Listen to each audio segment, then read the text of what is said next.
Meus irmãos, vamos abrir a nossa Bíblia, Atos dos Apóstolos, capítulo de número 13.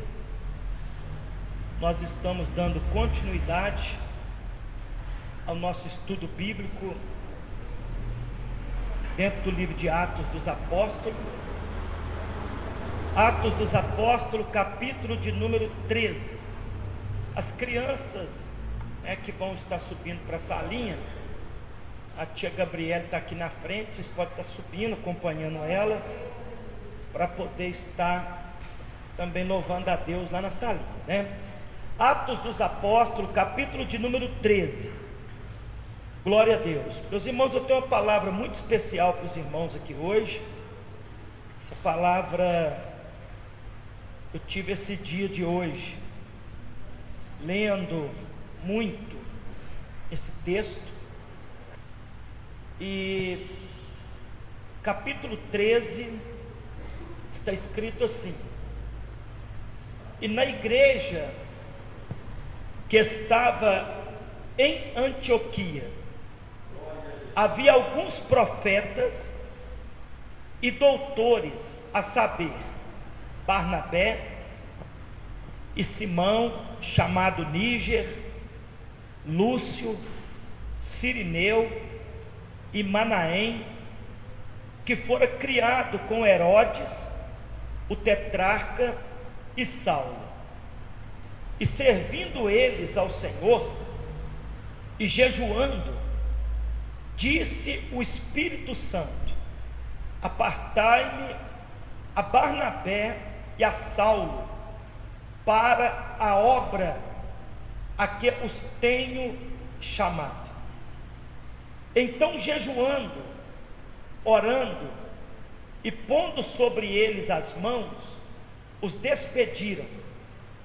E assim, estes, enviados pelo Espírito Santo, desceram a Seleucia e dali navegaram para Chipre. Amém.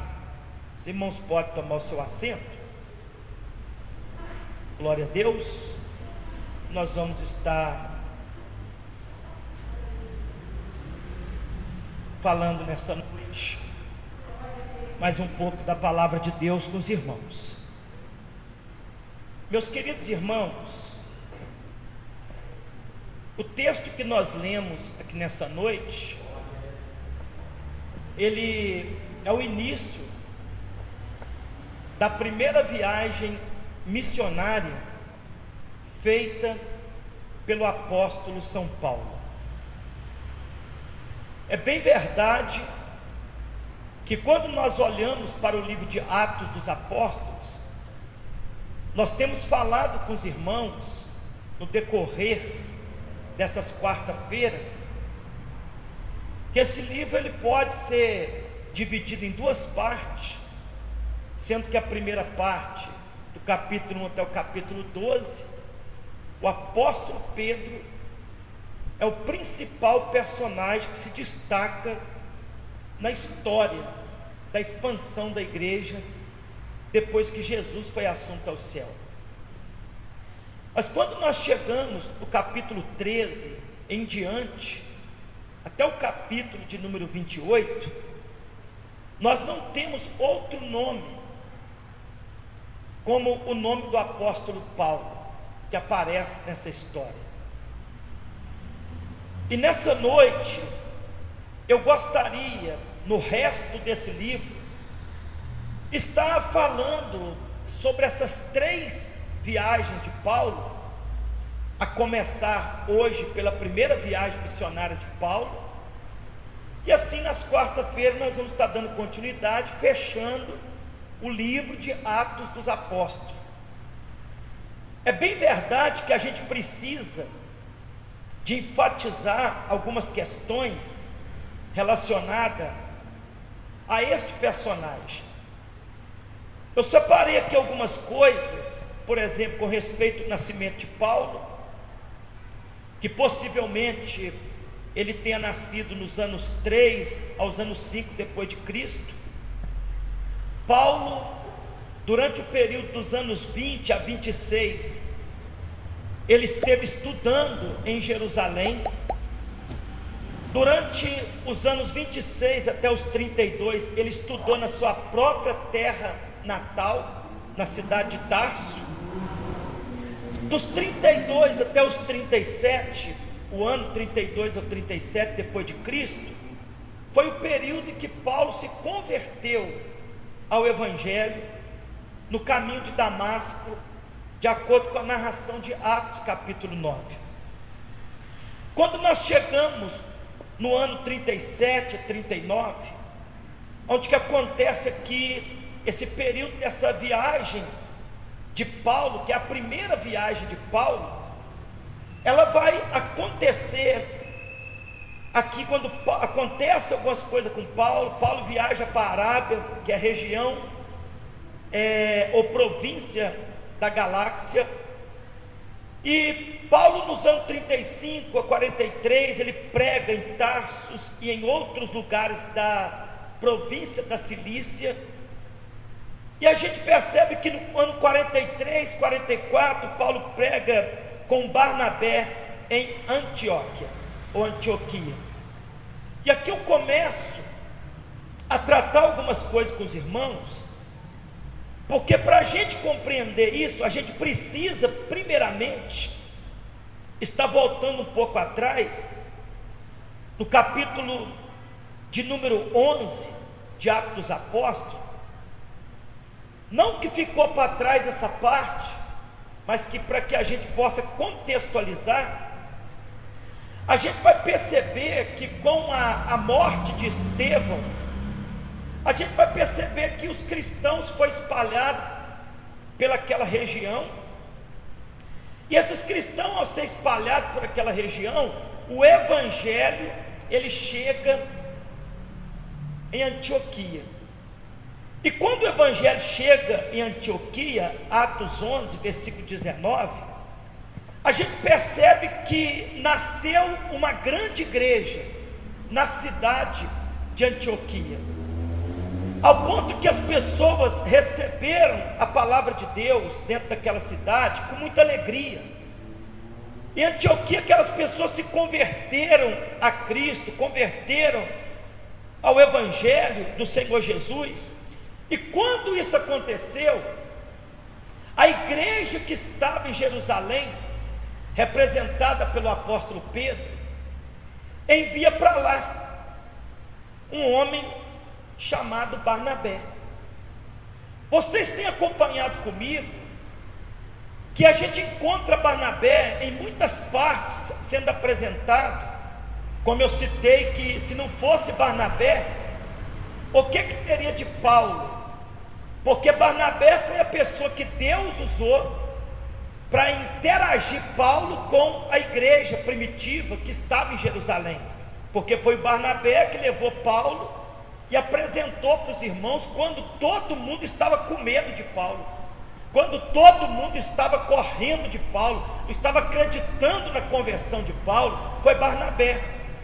Agora observa aqui que o Evangelho chegando em Antioquia, a igreja de Jerusalém manda esse irmão chamado Barnabé para Antioquia. Barnabé, ele tem uma característica muito importante. Quando você olha o capítulo 11 de Atos dos Apóstolos, quando você observa o versículo 24, quando fala de Barnabé, diz que Barnabé, ele era um homem cheio do Espírito Santo e um homem cheio de fé. Duas características saltam desse texto para nós, quando nós pensamos na figura de Barnabé: homem cheio do Espírito Santo, homem cheio de fé. É interessante que com a ida de Barnabé para Antioquia, Barnabé, ele esteve ali, mas a gente vai perceber que Barnabé, ao ir para lá, Barnabé lembrou-se de Paulo, e a Bíblia diz no versículo 25 de Atos que Barnabé partiu para Tarso. Aonde que era a cidade de Paulo? Tarso. Ele era de Saulo de Tarso. E o que Barnabé foi fazer na cidade de Tarso? Buscar Paulo, para que Paulo pudesse ser o seu companheiro, para que o ajudasse na evangelização da cidade de Antioquia, que estava se convertendo ao evangelho. É interessante que aqui, quando nós chegamos nesse texto, a gente percebe um texto que é bem conhecido, que é exatamente aqui o versículo de número 26, aonde que o texto diz que foi em Antioquia é que os discípulos foram pela primeira vez chamados de cristãos. Então isso significa que até então a igreja não tinha esse título, os irmãos ainda não eram conhecidos como cristãos, mas devido ao forte evangelismo de Barnabé e de Paulo dentro da cidade de Antioquia, ali aqueles irmãos começaram a chamar os seguidores de Cristo de cristão, porque a palavra cristão, ela significa exatamente isso, aqueles que seguem a Cristo, seguidores de Cristo. Com Paulo e Barnabé em Antioquia, a igreja crescendo, porque depois da igreja que nasce em Jerusalém, a maior igreja na história de Atos dos Apóstolos, que é inaugurada, é a igreja que é aberta em Antioquia. Essa igreja está crescendo, essa igreja está numa fase boa. Paulo, Barnabé está pregando, e não só eles, como a própria igreja em Jerusalém mandou outros profetas, outros mestres também para Antioquia, para que pudesse estar nessa missão de evangelizar, de pregar o evangelho, a palavra ali dentro daquela cidade. E no meio desses homens que foi levantado, acontece que tinha um profeta chamado Ágapo, que aparece no capítulo 11, versículo 28, e esse profeta chamado Ágapo, ele tem uma revelação, ele tem uma direção do Espírito Santo, e a direção que ele estava tendo é que viria sobre eles naquela ocasião uma grande fome. A gente percebe como que a igreja, irmãos, era unida nessa época, porque quando o Espírito Santo revelava alguma coisa, o temor caía no coração daqueles irmãos. Quando Deus mostrou para a água, porque haveria uma fome, que haveria de acontecer, na época era o tempo de Cláudio César, que estava aqui no versículo 28 como o imperador daquela região.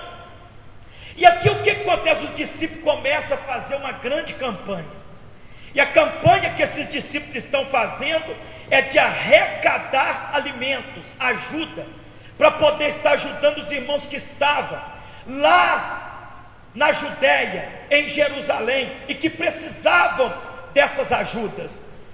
E quando esses irmãos arrecadaram, eu penso que um deve ter numa reunião, talvez como a gente faz aqui, conversado um com o outro, explicando a situação que os irmãos estavam passando lá na Judéia, pedindo que quem pudesse colaborar com alguma coisa, pudesse ajudar. Meus irmãos, eles arrecadaram muitas coisas para ajudar os irmãos, porque irmão é isso, um ajuda o outro na necessidade do outro.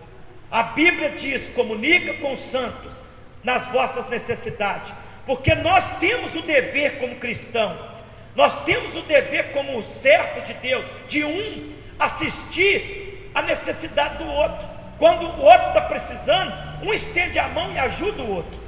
Observa que no capítulo 11, no último versículo, a gente percebe que eles então arrecadaram, e quem ficou responsável de levar essas coisas para lá? Paulo e Barnabé. Eles descem para Jerusalém, ajudam os irmãos, e o texto diz que eles passam alguns dias ali em Jerusalém, e ali assistiram os irmãos, ajudaram os irmãos. Agora a igreja que estava em Antioquia, a gente percebe então que depois que eles ajudam, eles sobem novamente, eles voltam novamente para Antioquia, até porque a igreja tinha enviado Barnabé para lá, e quando eles chegam ali, meus irmãos, a conversão a Cristo estava uma coisa incrível. Os irmãos estavam pregando, as pessoas estavam aceitando Jesus, porque, meus irmãos, nós temos que pregar. porque não é a gente que faz nada, mas é a palavra de Deus que liberta, é a palavra de Deus que salva, é a palavra de Deus que muda, é a palavra de Deus que transforma. Você observa no livro de Atos dos Apóstolos que o tempo todo, o que esses irmãos faziam? Pregavam o evangelho do reino, a palavra de Deus. E quando eles estão fazendo isso, Paulo, juntamente com Barnabé, volta para lá, e a igreja está reunida, e o texto diz que tem alguns mestres e profetas aqui, alguns doutores, dá o nome deles aqui. Dentre esses aparece Barnabé, Simão chamado Níger, Lúcio, Cirineu, Manaém, e aparece aqui alguns nomes aqui. E quando eles estavam servindo ao Senhor, atenda para esta palavra. Eu acho interessante essa colocação que Lucas está registrando, está dizendo, servindo eles ao Senhor. Servindo como? Jejuando e orando, porque servir a Deus tem a ver com jejuar e com orar. E quando eles estavam servindo o Senhor e jejuando, o Espírito Santo que não é uma coisa, o Espírito Santo que não é uma força ativa de Deus, mas o Espírito Santo que é uma pessoa divina, a terceira pessoa da Santíssima Trindade. Então fala aqui nesse momento com a igreja. E o que o Espírito Santo disse? Apartai-me a Barnabé e a Saulo para a obra que eu os tenho chamado. Então você percebe que estes homens, eles tinham uma obra a fazer, e Deus tinha chamado eles para uma obra. Quando você lê Atos 9, a conversão de Saulo, quando você olha para o versículo 15, que Deus responde para Ananias, o que Deus responde para Ananias? Disse, porém, o Senhor: vai, porque este é para mim um vaso escolhido, para fazer a minha obra e levar a minha palavra aos gentios. Então Deus tinha um propósito na vida de Paulo, Deus tinha um propósito na vida de Barnabé, Deus tinha um propósito na vida deste homem. E às vezes, quando a gente está na posição, buscando a Deus, em oração, em santidade, fazendo a parte da gente, irmãos, quem separa e quem envia é o próprio Espírito Santo.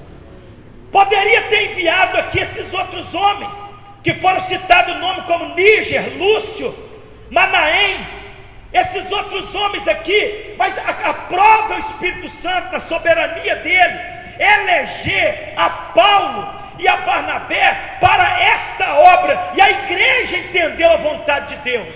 A igreja, ela tem que entender a vontade de Deus, porque a vontade de Deus não é a vontade de homem. Às vezes, pela nossa vontade, a gente quer estabelecer critério, quem pode e quem não pode. A gente quer estabelecer critério, quem faz e quem não faz. Mas a gente tem que respeitar a soberania de Deus, a vontade de Deus, a escolha de Deus. O Espírito Santo disse, o que a igreja fez? A igreja então colocou as mãos sobre a cabeça deles, porque esse é o meio de enviar alguém para o campo. Todas as vezes que a igreja recebe uma direção de enviar alguém para uma missão, o dever da igreja é colocar as mãos sobre a cabeça do que Deus está chamando, orar por eles e enviar, sabendo que é Deus que os está chamando. E se é Deus que os está chamando, com certeza é Deus que vai garantir o chamado desses homens. Eles oram, e ali eles enviam estes homens para uma missão. E agora Paulo e Barnabé, eles saem de uma missão. O texto no capítulo 3, versículo 5, mostra para a gente que no meio dessa missão, eles também levaram um irmão. Quem era esse irmão? João Marcos, o mesmo escritor do Evangelho de Marcos, que é chamado de João Marcos. Quem que era esse João Marcos? Alguns acreditam que era o sobrinho ou primo de Barnabé. Sobrinho ou primo de Barnabé. E aqui, João Marcos também, eles vão com ele nessa missão. Agora atenta para uma coisa: na época em que Paulo está realizando essa primeira viagem missionária, a gente tem que entender que a missão, ela é algo que está no coração de Deus, e a missão é uma obrigação daqueles que servem a Deus. A missão, a igreja tem a missão de adorar a Deus em espírito e verdade. A igreja tem a incumbência de edificar uns aos outros, e a igreja tem a grande comissão de evangelizar o mundo. É obrigação de nós como cristãos, como igreja. Paulo e Barnabé, eles então aqui estão, junto com João Marcos, sendo enviados para essa missão. Mas naquela época no Império Romano, nós tínhamos pelo menos 32 províncias. E essas províncias, como a província, por exemplo, da Galáxia, da Fenícia, de Chipre, eram 32 províncias. E cada uma dessas províncias tinha os seus representantes. Observa que Paulo e Barnabé, eles saem dali. E quando eles saem dali, o texto mostra para a gente que Paulo e Barnabé, eles, ao sair ali, Paulo e Barnabé, eles então vão para Chipre. É muito importante, eu sei que falar essa palavra para vocês é muito difícil, sem a gente ter uma visão da geografia bíblica na época dos apóstolos. Mas acontece que Antioquia, ela estava situada um pouco distante da margem do mar Mediterrâneo, e essa província aqui de Chipre era uma ilha. E dentro dessa província aqui de Chipre, que era uma ilha, ali dentro dessa província, a gente percebe que quando Paulo e Barnabé, eles saem da Antioquia, o texto diz então, que eles chegam nessa província, versículo 6, havendo atravessado a ilha de Pafos, acharam certo judeu mágico, falso profeta, chamado Bar Jesus. Dentro da ilha de Chipre, dentro dessa própria ilha, tinha duas cidades, a cidade de Salamina, e a cidade aqui descrita como a cidade de Pafos. Quando Paulo e Barnabé chegam ali, eles atravessam uma parte do mar Mediterrâneo, com certeza em algum navio, alguma embarcação, e chega ali, porque Deus estava enviando eles a levar o evangelho para fora das províncias, ali da onde que eles estavam, em Jerusalém, Judeia, Samaria, Damasco, e estava atravessando parte do mar Mediterrâneo. E quando chega ali, a gente percebe que na segunda viagem missionária de Paulo, 3 coisas acontecem que marcou a viagem deles. E a primeira dessas coisas que acontece está registrada exatamente nessa ilha de Chipre, nessa província, exatamente nessa cidade de Pafos. Por quê? Porque ali tinha um homem. O nome desse homem era Bar Jesus. Ele é conhecido também como Elimas. Este homem, ele era um mágico. Este homem praticava rituais. A palavra mágico aqui acredita normalmente que ele mexia com astrologia. Aquelas pessoas que acreditam que a vida das pessoas é guiada pelos astros. Mas este homem, dentro da cidade, ali havia um certo homem chamado Sérgio Paulo. Vocês já leram isso? E esse Sérgio Paulo aqui, quem que era esse procônsul? Toda a província, das 32 províncias romanas, tinha um procônsul. Na província de Chipre, o procônsul que estava dentro daquela cidade era o Sérgio Paulo, ou seja, um homem de autoridade, era um magistrado que governava toda aquela província. Esse era esse homem chamado Sérgio Paulo. É uma pessoa importante. Agora Paulo se encontra com este homem, e Paulo não perdia tempo. Paulo pregava para pobre, pregava para rico, pregava para gente sem cultura, mas pregava para gente de cultura. Paulo começa a evangelizar esse homem. Aí acontece algo que marcou a cidade de Pafos, porque quando Paulo está pregando, o encantador chamado Bar Jesus e Elimas começa a ser usado pelo diabo. Observa que a obra missionária, ela tem espinho.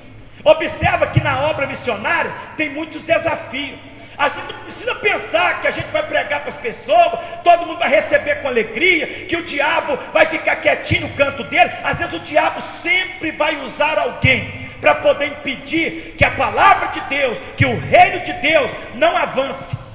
Aqui esse homem começou a perturbar Paulo e começou a ir contra a evangelização de Paulo, mas Paulo tinha discernimento espiritual, como Barnabé tinha discernimento espiritual, e uma coisa que a gente precisa hoje é disso. Por isso a importância da gente ser cheio do Espírito Santo, cheio de fé, porque quem está evangelizando, quem está fazendo missão, se prepare, porque no campo missionário existe desafios, existe espinho, existe muitas lutas, mas o homem, quando ele está cheio do Espírito Santo, ele tem discernimento espiritual, ele consegue discernir o que é de Deus e o que não é de Deus.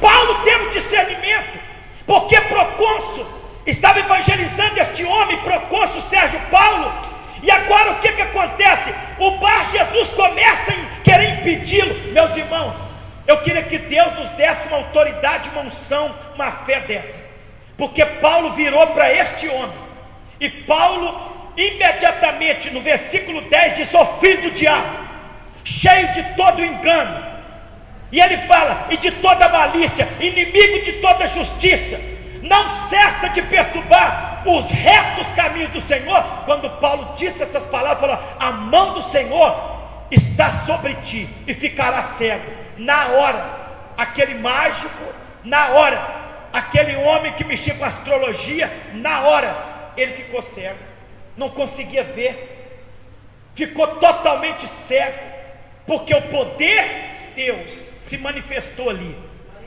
porque o poder de Deus operou ali, de sorte que aquilo marcou tanto essa autoridade, esse magistrado que governava, porque o texto vai mostrar para a gente que quando aconteceu isso, o versículo 12 diz que então o procônsul, vendo o que havia acontecido, ele creu, maravilhado na doutrina do Senhor. Uma coisa que eu tenho questionado muito nesses dias, sabe?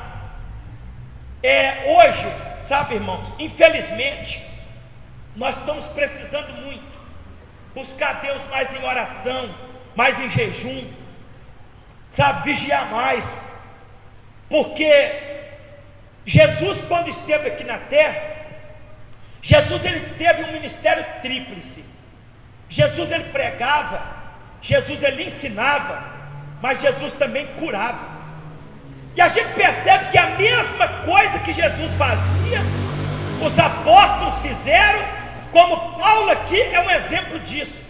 Tem hora que a gente está precisando de certas manifestações espirituais em nosso meio, não só o nosso culto resumir numa pregação bonita e maravilhosa, mas às vezes vazia de Deus, vazia da presença do Espírito Santo, uma coisa que não convence ninguém, uma coisa que não arrebanha ninguém. Por quê? Porque às vezes está faltando fogo no nosso coração, vida de oração, de jejum, porque não adianta estudar, ler, preparar mensagem bonitinha, mas mensagem que não muda a vida de ninguém, mensagem que não transforma ninguém. As pessoas estão enfadadas, porque as pessoas estão precisando de homens e de mulheres cheios do Espírito Santo e de fé, homens e mulheres que creem que Deus ainda cura, que Deus liberta, que Deus ainda faz proezas em nosso meio. O que convenceu esse homem aqui? Paulo pregou para ele, Paulo estava evangelizando ele, o diabo tentou impedir, só que Paulo, tendo discernimento, repreendeu, o capeta caiu por terra, e o Sérgio Paulo aqui, ele viu o que Deus fez, ele se rendeu na hora, aos pés do Senhor. Eu sou de uma época, irmão, que muitas pessoas vinham para a igreja, porque a gente via cego vendo, a gente via o surdo ouvindo, a gente via paralítico andando, mas essas coisas parece que ficou no esquecimento. Mas eu quero acreditar que Deus está preparando uma geração que vai revolucionar esse Brasil, que vai revolucionar este mundo, homens que venham marcar a história, porque estarão cheios do Espírito Santo, cheios de fé, e serão homens operadores de milagres.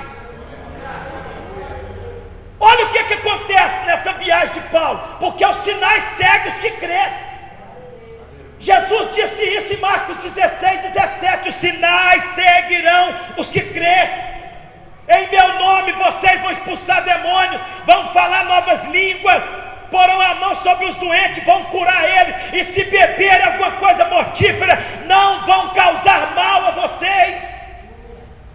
Agora Paulo prega aqui, aí acontece uma coisa aqui muito interessante, porque com a conversão de Paulo, de Sérgio Paulo, a Bíblia mostra para a gente então, que a partir desse momento aqui, que esse homem crê na doutrina, então ele sai dessa ilha, e agora eles estão indo em direção para a viagem para Antioquia de Pisídia.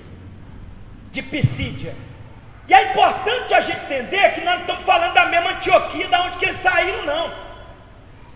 Antioquia ficava na Síria, mas a Antioquia de Pisídia ficava do outro lado do mar Mediterrâneo, e eles estavam na ilha de Chipre, e eles estavam em direção a esse lugar, porque Deus estava mandando eles para lá, pregar a palavra de Deus, para eles ir para lá. Eu falei com vocês que saiu de Antioquia, quantas pessoas, Lucinda? Saiu Paulo, saiu Barnabé e saiu João Marcos. Só que no meio dessa caminhada, esse irmãozinho chamado João Marcos aqui, quando Paulo vai sair da ilha de Chipre e está indo para Antioquia de Pisídia, João Marcos preferiu voltar para trás, preferiu voltar lá para Jerusalém.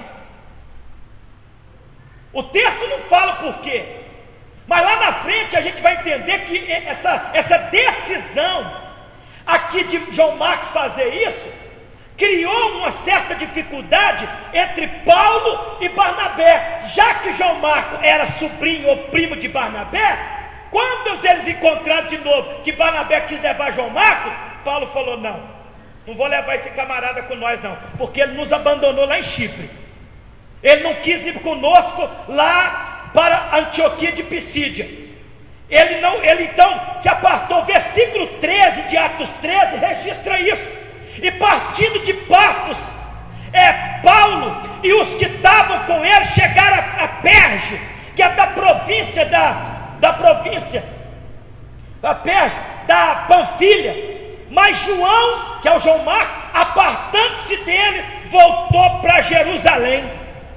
Então João Marcos não quis continuar, João Marcos voltou para trás. Então se observa que às vezes na obra missionária essas coisas acontecem.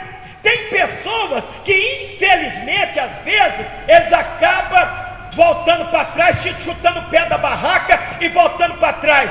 Mas meus irmãos, Paulo e Barnabé seguiu firme no propósito e na missão que Deus os chamou para fazer.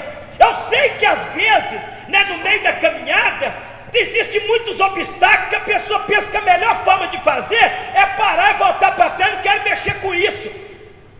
Mas observa que Paulo, ele não parou, ele continuou. E quando ele chegou dentro dessa cidade, nós estamos falando da segunda viagem missionária dele, ele chega nessa província de Antioquia da Pisídia, e ele chega nessas cidades aqui de Panfilha, Perge, e Paulo começa ali pregar a palavra de Deus ali dentro, e ele começa pelas sinagogas. Paulo, ele entrava dentro da sinagoga como de costume, e Paulo começava a pregar a palavra ali na Antioquia de Pisídia, e ali ele ia pregando dentro da sinagoga, as pessoas iam ouvindo a palavra de Deus, e as pessoas iam se convertendo a Jesus, porque a gente percebe que quando a gente prega, Deus faz a obra. Ontem eu fui pregar na cidade de São Joaquim de Bicas, me chamou muita atenção o testemunho de uma irmã, que foi lá na frente, uma simplicidade, uma pessoa humilde, obreira da igreja, chegou e falou: irmão, Deus tocou no meu coração me contar meu testemunho. A minha mãe, meu pai morreu, ela veio da roça para cá com 3 filhas. Quando a minha mãe chegou aqui em Belo Horizonte, nós passamos muita dificuldade, minha mãe começou a trabalhar, de repente a minha mãe conheceu a droga, e a minha mãe de repente começou a mexer com tráfico de droga, e acabou que a minha mãe, juntamente com nós três, começamos a traficar junto com a mãe também. Já pensou, rapaz? A mãe e as 3 filhas no tráfico, e começou a mexer com o tráfico, e diz ela que o negócio estava ficando complicado. Mas um dia Deus enviou um pastor lá na casa dela, e esse pastor chegou com toda ousadia, com toda a coragem, e pregou para a mãe dela. A mãe dela ouviu a palavra, a mãe dela, a princípio, a mãe dela ouviu com respeito, mas não abandonou o tráfico, não abandonou, mas aquele pastor não desistiu.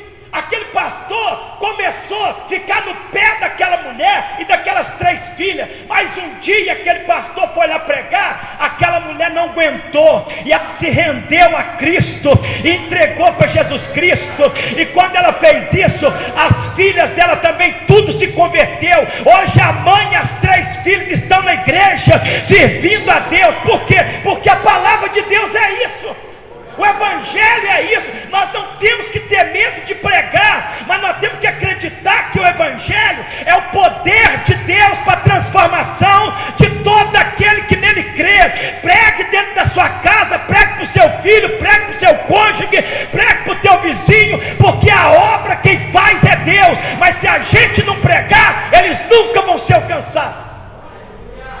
Paulo está pregando dentro dessa província da Antioquia de Pisídia, e Paulo está aqui pregando, falando de Jesus Cristo, e Paulo está pregando, e as pessoas estão se convertendo. E aqui, exatamente dentro dessa cidade, tá? Um detalhe aqui importante, viu, presbítero Henrique? Dentro dessa cidade de Antioquia de Pisídia, que Saulo começa a ser chamado de Paulo. Como a província era uma província romana, agora, a partir desse capítulo para frente, você não vai ver em momento nenhum chamando ele de Saulo mais. Agora é Paulo, que é o nome romano dele. O nome romano dele. E ele então prega ali, com poder, com graça, com autoridade, pregando ali. E dali acontece que ele está pregando a palavra, ele está ali falando de Deus dentro daquela cidade, as pessoas querendo os ouvir ali. E Paulo, sabe o que acontece com ele? Paulo então tem informação de um cidadão, que esse cidadão ele não andava, que esse cidadão e Paulo viu que ele tinha fé para ele ser curado. E Paulo olhou para esse cidadão, que a Bíblia não mostra para a gente o nome dele, mas acontece que Paulo olha para este homem. Este homem era um homem que ele não andava mais, e Paulo viu que ele tinha fé, né? Porque para ser curado tem que ter fé. E Paulo então fala para esse homem assim, sabe, nessa viagem dele, ele fala para esse homem assim, ó, levanta e anda. E o homem pulou, começou a andar para a glória de Deus, e as pessoas dentro da cidade ficaram maravilhadas com o que estava acontecendo, porque este homem levanta e anda, e as pessoas ficam ali naquele momento querendo idolatrar a Paulo.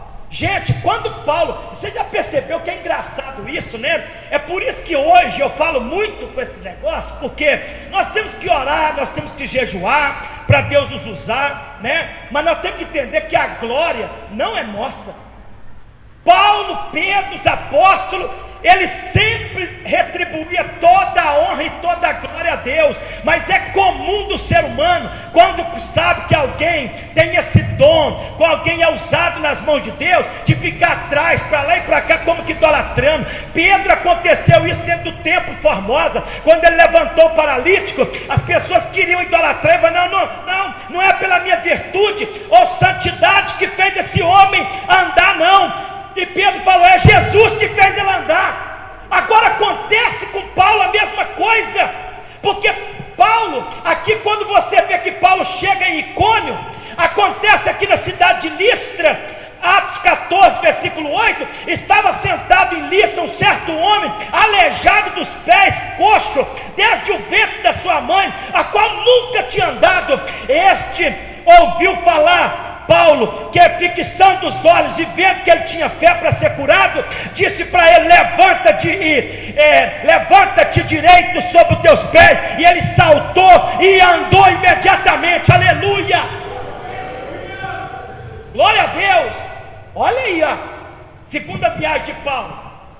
Paulo lá, quando ele chega na ilha, ele ganha uma alma, e Deus cega um inimigo lá que quis se levantar contra a obra de Deus. Agora olha Paulo, chegando em Icônio, na cidade de Listra, Deus usando Paulo para levantar um paralítico, que desde nascença não andava, mas quando Paulo ministrou, ele andou, e esse homem começou a andar. Sabe o que aconteceu com Paulo?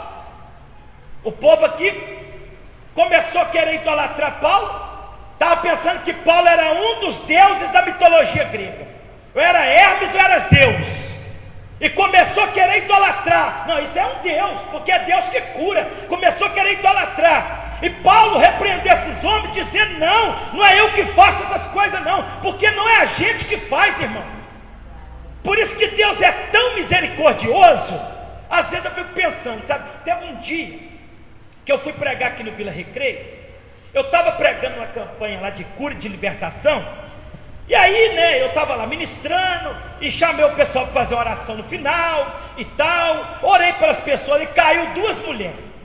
Quando eu pus a mão na cabeça delas, elas caíram para o chão, não eram endemoniadas, eram irmãs da igreja, e elas caíram e apagaram no chão.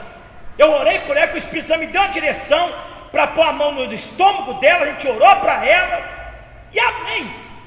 Levantou, o culto acabou, todo mundo foi embora. Agora, para minha surpresa, algumas semanas dessa atrás, uma mulher procura minha menina e vai lá ser atendido pela minha menina fala: não, eu sou filho do pastor Adalto. É filho do pastor Adalto? Nome, você acredita que um dia ele pregou no Vila Recreio lá? Eu tinha um problema sério no estômago, e o dia que ele orou para mim lá, Deus me curou daquilo.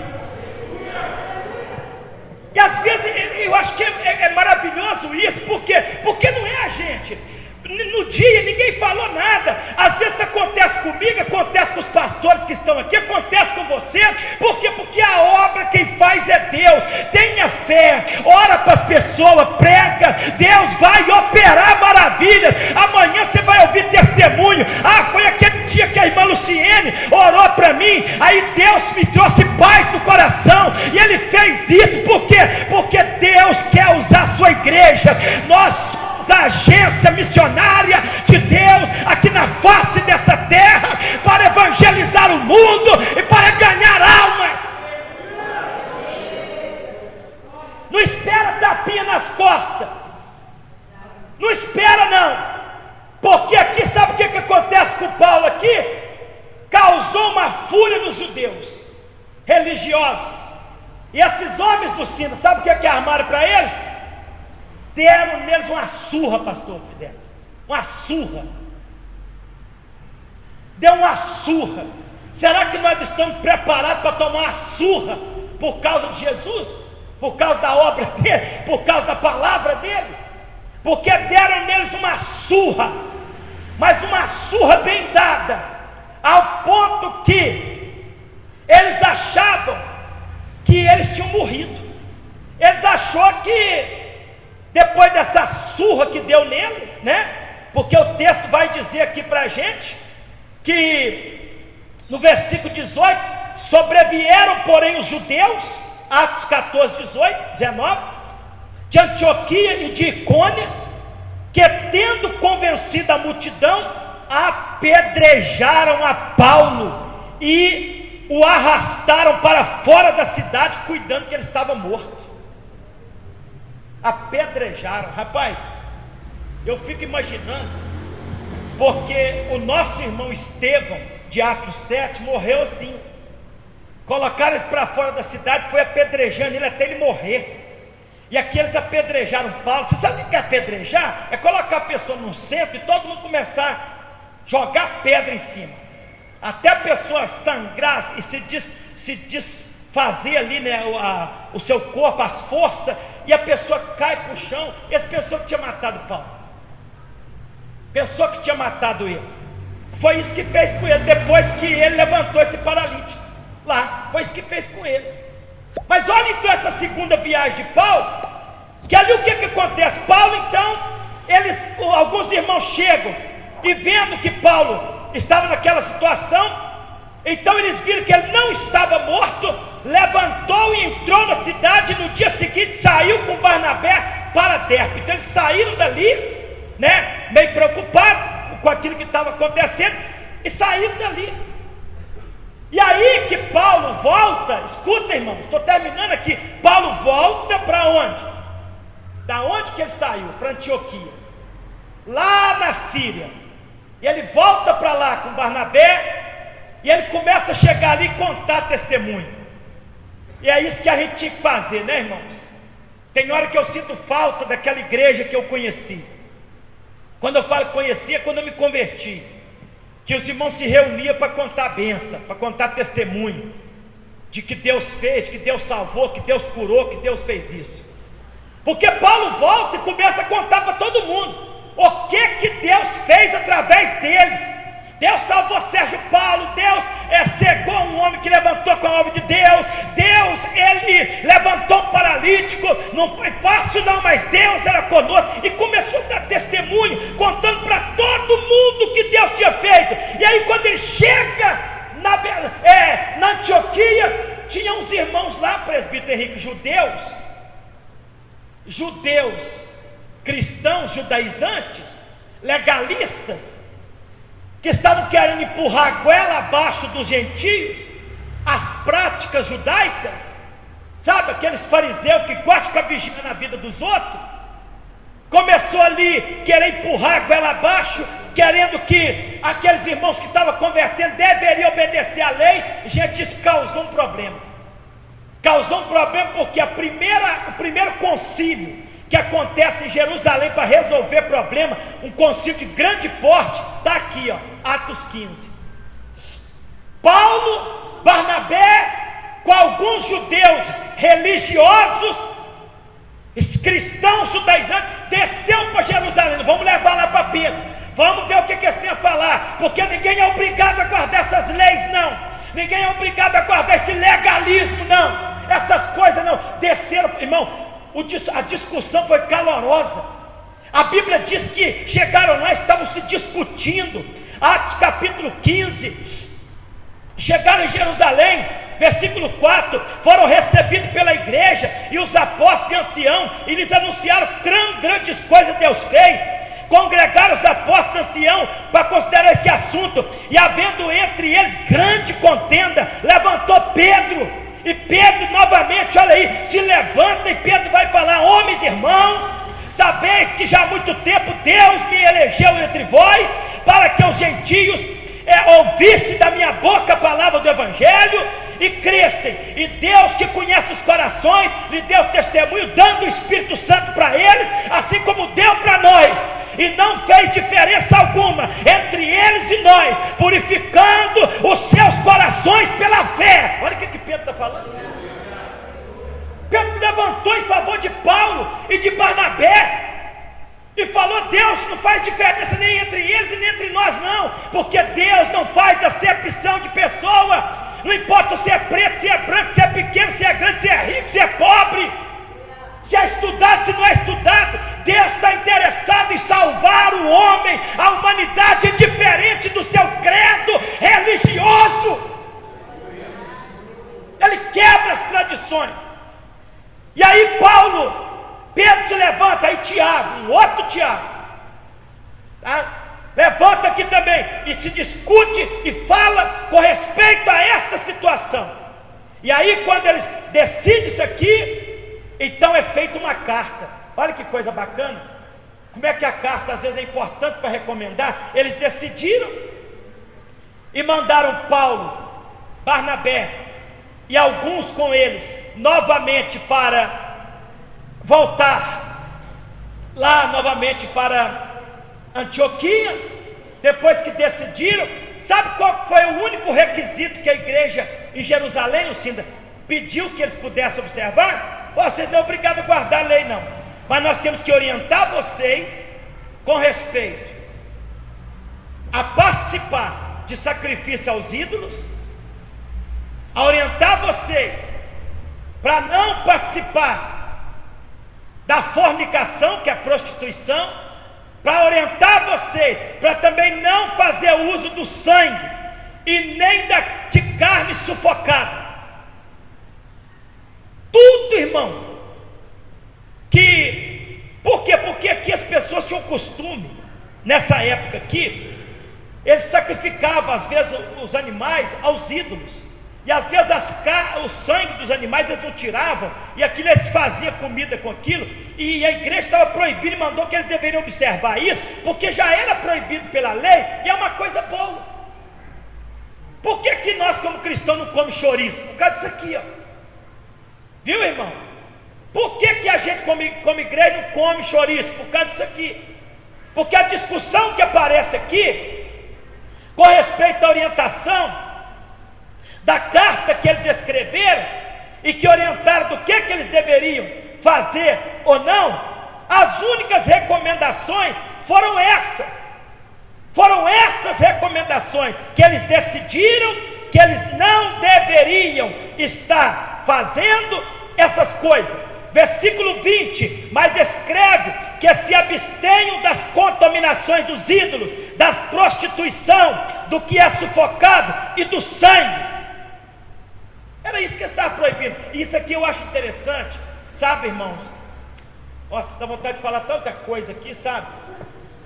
Essa semana eu estou dando uma aula aqui na igreja, no curso da gente teologia, sobre a história da igreja. E uma coisa que tem nos chamado a atenção, porque nos anos 60 a 100 depois de Cristo, um dos maiores problemas que a igreja enfrentava, a perseguição contra a igreja é muito grande. Sabe por quê? Porque a igreja naquela época não se misturava, não participava de festa pagã, não participava de nenhuma festas idólatras, não participava, e a igreja foi terrivelmente perseguida e morta, muitos irmãos, por causa disso. E eu acho que nós deveríamos pensar nisso, porque quando a gente participa, por exemplo, de um carnaval, quando uma pessoa participa de uma festa junina, está participando de festa pagã, irmão, está participando de coisas que são consagradas a ídolos. E a gente tem que pensar um pouco nisso, porque a igreja dessa época aqui não se contaminava, não se misturava, e a orientação era exatamente essa. E é interessante que quando eles chegou em Antioquia e eles fizeram a leitura disso aqui, a Bíblia diz que os irmãos todos se alegraram, os irmãos todos ficaram numa alegria tremenda, maravilhados, e todos ficaram louvando a Deus, alegre pela resposta que a igreja estava dando para eles. Então hoje eu quero terminar aqui essa palavra para vocês, falando sobre a segunda viagem missionária de Paulo, mostrando para vocês o que Deus fez através da vida dele, né? Mostrando para vocês aqui essas regiões onde Paulo teve nessa primeira viagem, e vamos guardar essa palavra no nosso coração. Vamos ser uma bênção na vida um dos outros, na vida das pessoas. Vamos deixar ser usado por Deus. Amém? Deus te abençoe. Eu queria fazer uma oração com você. Queria que você ficasse sobre os teus pés. Nós estamos terminando aqui. Eu queria orar pela sua vida. Você que está aqui nessa noite, não sei o que passa no teu coração, mas não desiste da fé não. Não desiste da igreja, não desiste de Jesus, não desiste das coisas de Deus. Seja perseverante nesse tempo que nós estamos vivendo. Se você precisa de ajuda, busque ajuda, mas principalmente em Deus, oração, jejum. Busque o Senhor. Senhor meu Deus e meu Pai, ó Deus, em nome de Jesus, aqui neste momento, Senhor, eu estou levantando a minha voz em oração, para estar orando em favor, Senhor, desses irmãos, em favor, Senhor, de cada pessoa que está aqui nessa noite, que ouviu a sua palavra, que nessa noite participou de mais um culto de ensinamento, que participaram, meu Pai, de mais um culto, meu Pai, de instrução, é o culto da palavra, e nós estamos aqui, Senhor, nos esforçando para poder instruir a tua igreja na palavra, na doutrina, para que os irmãos possam compreender, meu Pai, que o Senhor tem pressa, meu Pai, em salvar, que o Senhor tem pressa, meu Pai, em voltar para buscar o teu povo. Senhor, meu Deus e meu Pai, que o Senhor possa levantar homens e mulheres aqui dentro desta igreja, pessoas cheias do Espírito Santo, pessoas cheias de fé, pessoas que possam ser usados pelo Senhor para estar pregando a tua palavra para aquelas pessoas que estão perdidas, pessoas que possam crer, meu Pai, porque eu sei que quando esta pessoa começar a pregar, esta pessoa vai ver que o Senhor pode usar ela também para poder, Senhor, curar, libertar, para salvar. Oh Deus Todo-Poderoso, usa este teu filho no seu trabalho, usa este teu filho na escola, no hospital, usa este teu filho na vizinhança, usa este teu filho, meu Pai, aonde ele colocar a planta dos pés. Oh meu Deus, enche esta pessoa com o Espírito Santo, alcança esta família, alcança, Senhor, esse cônjuge que não é crente, este filho que não é crente, alcança, meu Pai, este vizinho, alcança, meu Pai, esta pessoa que trabalha com este irmão, com esta irmã. Oricanta labassuri, me canta labaxandaraia. Oh meu Deus e meu Pai, eu oro pela tua igreja, eu te apresento estes irmãos que aqui estão. Oh meu Pai, que o Senhor venha abraçar esta pessoa aqui hoje, que o Senhor venha despertar, Senhor, esta pessoa aqui hoje. Oh meu Deus, eu sei que esta pessoa não está sozinho, eu sei que o Senhor é um Deus que perdoa pecado, eu sei, meu Pai, porque está escrito nas tuas palavras: filhinho, escrevo para que não pequeis, mas se vier pecar, nós temos um advogado junto do Pai, Jesus Cristo justo, e se confessarmos a Ele os nossos pecados, Ele é fiel e justo para nos perdoar. Senhor, tira essa acusação da mente desta pessoa, tira essa acusação do coração desta pessoa. Oh Espírito Santo, uramacanta labaxandarabacanta rabanaia, urabacanta labassurabacalabacanta labanacaia. Meu Deus, meu Deus, meu Deus, o Senhor está me dando essa direção, meu Pai. Eu não posso, mas o Senhor pode. Oh meu Deus, eu sei que o Senhor está usando a minha boca para falar com esta pessoa aqui nesta noite. Alamante canta labachura manacaia, alamande canta labassura bacalabacanta labacandaraia. Passa uma borracha, Espírito Santo, passa uma borracha, Espírito Santo, passa uma borracha, Espírito Santo. Ó Deus, ó Deus, ó Deus, olha aí a necessidade deste irmão, olha aí a necessidade desta irmã. Ó meu Pai, eu sei que o Senhor não desiste desta pessoa, eu sei que o Senhor não desiste desta pessoa, eu sei que o Senhor não desiste de nós, eu sei que o Senhor não desiste da tua igreja, porque é melhor para o Senhor nos ver aqui do que fora da tua presença, meu Pai. Amandaia sudebacanda labacheia, urabacanda rabacanda rabachanda rabacalalaia, urabacanda labacanda labachura manacaia. Oh glória, oh glória, oh glória, oh glória. Oh meu Deus, em nome de Jesus, caia por terra toda obra do inimigo. Oh meu Deus, levanta a tua igreja, levanta o teu povo, levanta, levanta, levanta, levanta, levanta este teu filho, esta tua filha, torna, Senhor, a renovar esta pessoa como Dante, torna a renovar esta pessoa como Dante. Eu sei que o Senhor não retirou o Espírito Santo da vida desta pessoa. Oh meu Deus, nos dá um sinal aqui nesta noite de que o Senhor está na vida desta pessoa, de que o Senhor, meu Pai, já perdoou esta pessoa. Ai, ai, ai, ai, ai. Traz um quebrantamento, Espírito Santo, traz um quebrantamento, Espírito Santo, traz um renovo, Espírito Santo. Oh meu Pai, lava esta pessoa agora, lava esta pessoa com lágrimas, com choro, até deste coração contrito, este coração angustiado, magoado, este coração ferido. Começa a curar estas feridas agora, esta mágoa agora, começa a curar. Oh meu Deus, em nome de Jesus, eu estou ministrando sobre a tua igreja. Eu creio no poder da oração. Espírito Santo, vai em direção desta pessoa agora. Começa a abraçar esta pessoa, começa a confortar esta pessoa, começa a consolar esta pessoa, começa a agir na vida desta pessoa. Uramacanta labaxandaraba calabaia, ulamanacanta labacanda rabaxandaraia. Oh glória, oh glória, oh glória. Ai Jesus, aleluia. Passa a vassoura, passa a vassoura. Oh meu Deus, oh meu Deus, oh meu Deus. Eu creio que o Senhor está meio desta igreja. Eu creio que o Senhor está aqui, meu Pai.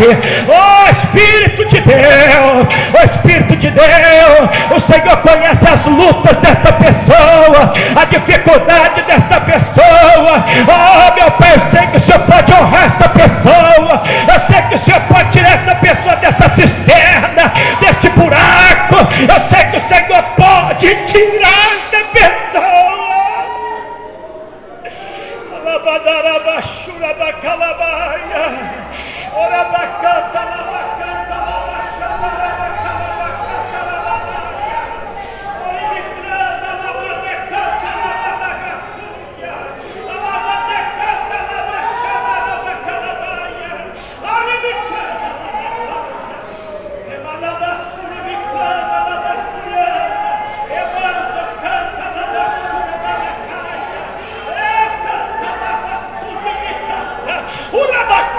balacaia, meu Deus, meu Deus, meu Deus, vai agindo, vai agindo. O Senhor está pelejando por ti, minha irmã. Oh, a mão do Senhor está sobre ti. Aleluia. Tu sabe que se não fosse Deus, tu sabe que tu não estaria de pé. Tu sabe que a fúria do inimigo, ela tem sido grande contra ti. Oh, mas o teu Deus, Ele é o Deus que fala, é o Deus que se levanta. Espírito Santo da verdade, Alamai canto, Rabassuri me clama, Lavacheia, Ebai canta, Lavacanta, Lamanacanta, Lamanada. Oh, não baixa a guarda. Aleluia, aleluia, aleluia. Usa a fé, aleluia. Oh glória, oh glória, oh glória. Oh glória a Deus. Age, Espírito Santo, age. Tu és o Deus Todo-Poderoso. Tu és o Deus Todo-Poderoso. Tu és o Deus Todo-Poderoso. Tu és o Deus Todo-Poderoso. Aramacanta, labachandarabacandaраia. Ele é o Deus que te conhece. Ele é o Deus que te sonda. Ele é o Deus que te conhece. Amantocanta, labachandaraia. Diz o Senhor, nesta noite eu estendo as minhas mãos sobre ti, filha minha. Alamando canta labachandaraia. Tenho eu contemplado as tuas lutas, as tuas aflições. Aramando canta labachandaraia. Mas manda o Senhor te dizer: eu tenho colocado uma espada nas tuas mãos. Não abaixa a guarda, levanta a tua cabeça.